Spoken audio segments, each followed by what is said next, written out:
Somewhere in the depths of space, a silent giant waits, invisible, patient, unstoppable, a black hole, a region of space-time so extreme that not even light can escape its pull.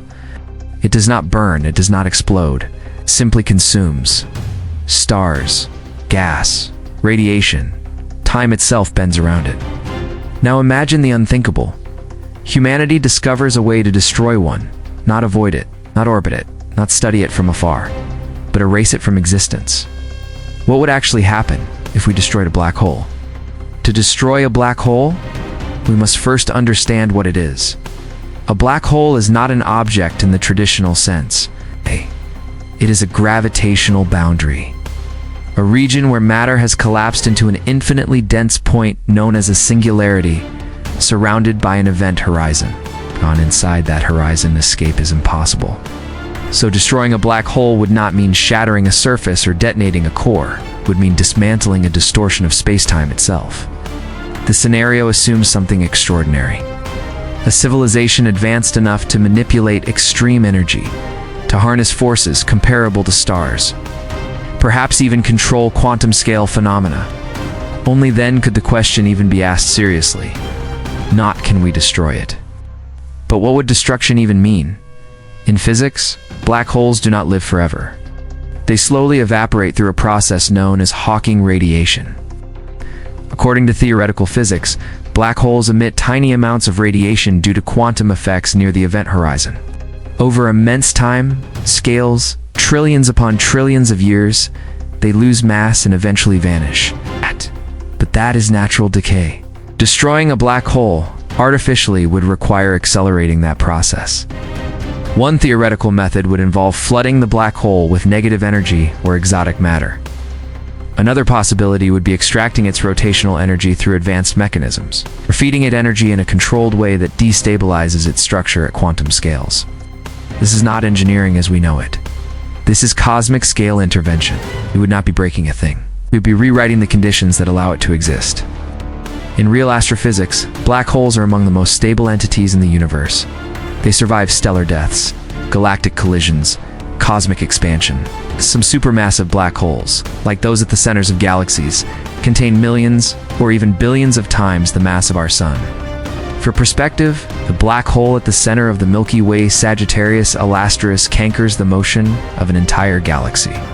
Destroying something of that scale would require energy beyond comprehension. Even the total energy output of all human civilization over history would be insignificant compared to the gravitational binding of a black hole. Nature itself rarely destroys them. Instead, it allows them to merge, grow, or slowly evaporate over unimaginable spans of time. Let us imagine a controlled experiment. Humanity targets a small black hole. It's not a supermassive one. Stellar mass black hole, perhaps a few times the mass of the Sun. Step 1. Energy intervention. An advanced civilization surrounds the black hole with a massive energy harvesting structure. It begins extracting rotational energy through gravitational interactions. Energy flows outward. The black hole's spin slows. This process alone releases enormous radiation into space. Nearby regions would become intensely energetic. Step 2. Accelerated evaporation. Using exotic physics, scientists amplify Hawking radiation. The black hole begins to lose mass faster than naturally possible. At first, nothing dramatic happens. It remains dark, silent, stable in appearance. But internally, its mass is shrinking. And as black holes get smaller, something strange occurs. They grow hotter, more energetic, more volatile. Step 3. The critical threshold. As the black hole approaches the final stages of evaporation, the radiation output skyrockets. What was once a silent gravitational monster becomes an intense source of high-energy particles, X-rays, relativistic jets of radiation. Space near the black hole becomes extremely dangerous. Any nearby spacecraft, planet, or structure would be exposed to lethal energy levels. Step 4. The final burst. Contrary to cinematic explosions, a black hole would not explode like a bomb. But its final evaporation phase would likely release a massive burst of radiation in a very short time. Not a shockwave in the traditional sense, but a sudden flood of high-energy emissions. This could sterilize nearby star systems, damage planetary atmospheres, disrupt electromagnetic environments.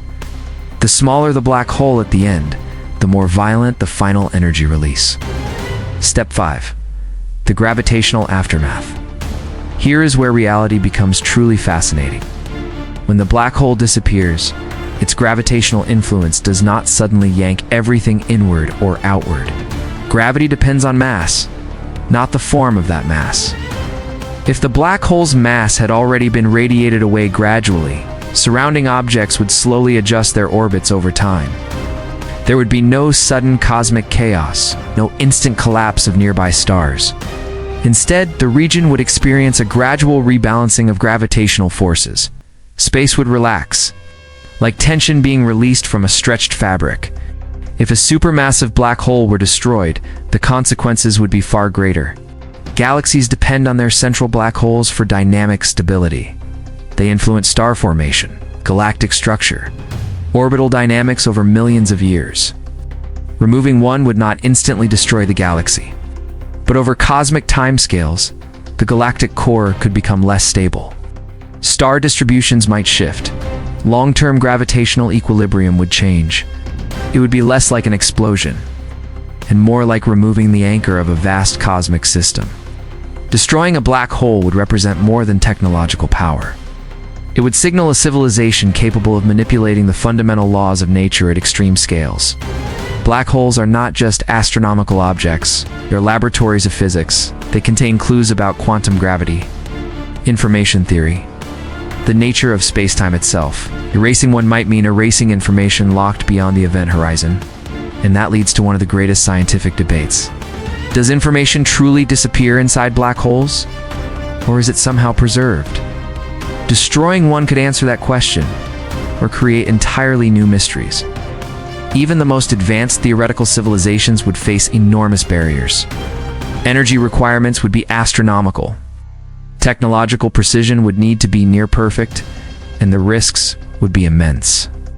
A miscalculation could release radiation across interstellar distances. Moreover, black holes are not threats in most scenarios. They do not roam the universe devouring everything. They follow predictable gravitational laws. From a cosmic perspective, they are stable components of the universe's architecture. Destroying one may be unnecessary and potentially dangerous. To destroy a black hole would be to challenge one of the universe's most fundamental structures. It would mean humanity or some advanced intelligence has moved beyond observing the cosmos and begun reshaping it. Not planets, not stars, but space-time distortions themselves. Yet the true consequence might not be the radiation burst or the gravitational shift. It might be the realization that if we can erase black holes, we are no longer passive observers of the universe. We become active participants in cosmic evolution, and that changes everything. Because once a civilization can destroy a black hole, a new question emerges. Not about power, but about responsibility.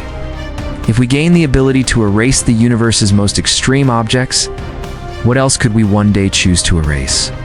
And would the universe remain the same if we did?